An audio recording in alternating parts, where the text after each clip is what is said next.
আসসালামু আলাইকুম, welcome back to my channel. আমি আওয়াল হোসাইন হাজির হয়েছি নতুন একটা রেসিপি নিয়ে।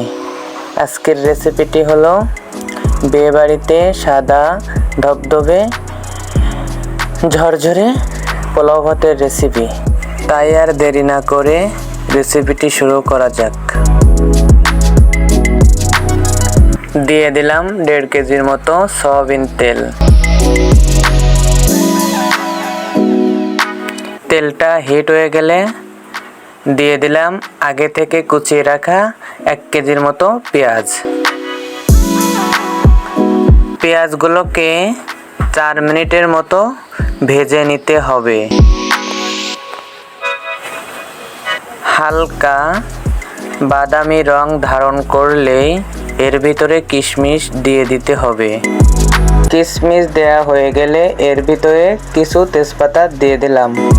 পেঁয়াজ আর কিশমিশগুলোকে গোল্ডেন কালার না আসা পর্যন্ত ভেজে নিতে হবে।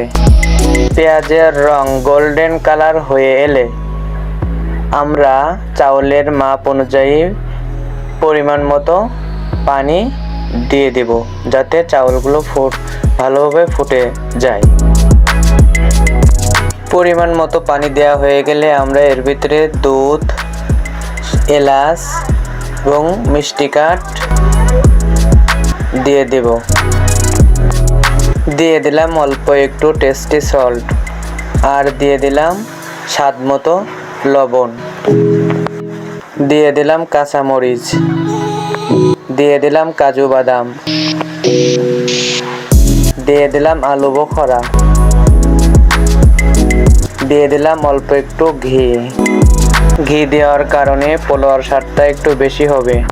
পানিটা উতলাই গেলে এর ভিতরে আমরা পোলাও চাউল দিয়ে দিলাম 15 কেজি। এবার চাউলগুলোকে খুব ভালোভাবে মেশাতে হবে।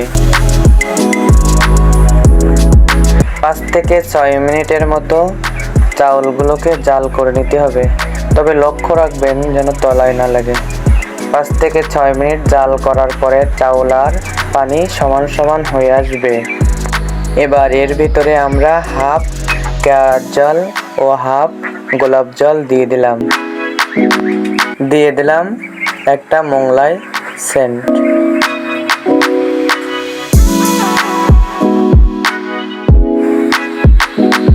এবার চাউলগুলোকে খুব ভালোভাবে মিশিয়ে নিতে হবে।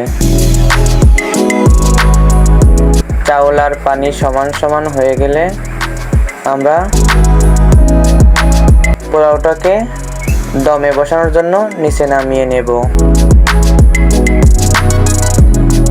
পাতিলটাকে নিচে নামানোর পরে পাতিলের চতুর সাইডের চাউলগুলোকে খুব ভালোভাবে নামিয়ে একসাথে সমান করে দিতে হবে, তা না হলে চাউল থেকে যাবে।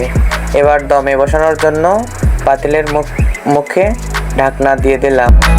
পোলাওটাকে দমে বসানোর জন্য চুলো থেকে গনগনে কয়লা পাতিলের মুখে দিয়ে দিলাম এবং চতুর সাইডে অল্প অল্প করে কিছু দিয়ে দিলাম। এভাবে 20 মিনিট রাখতে হবে দমে।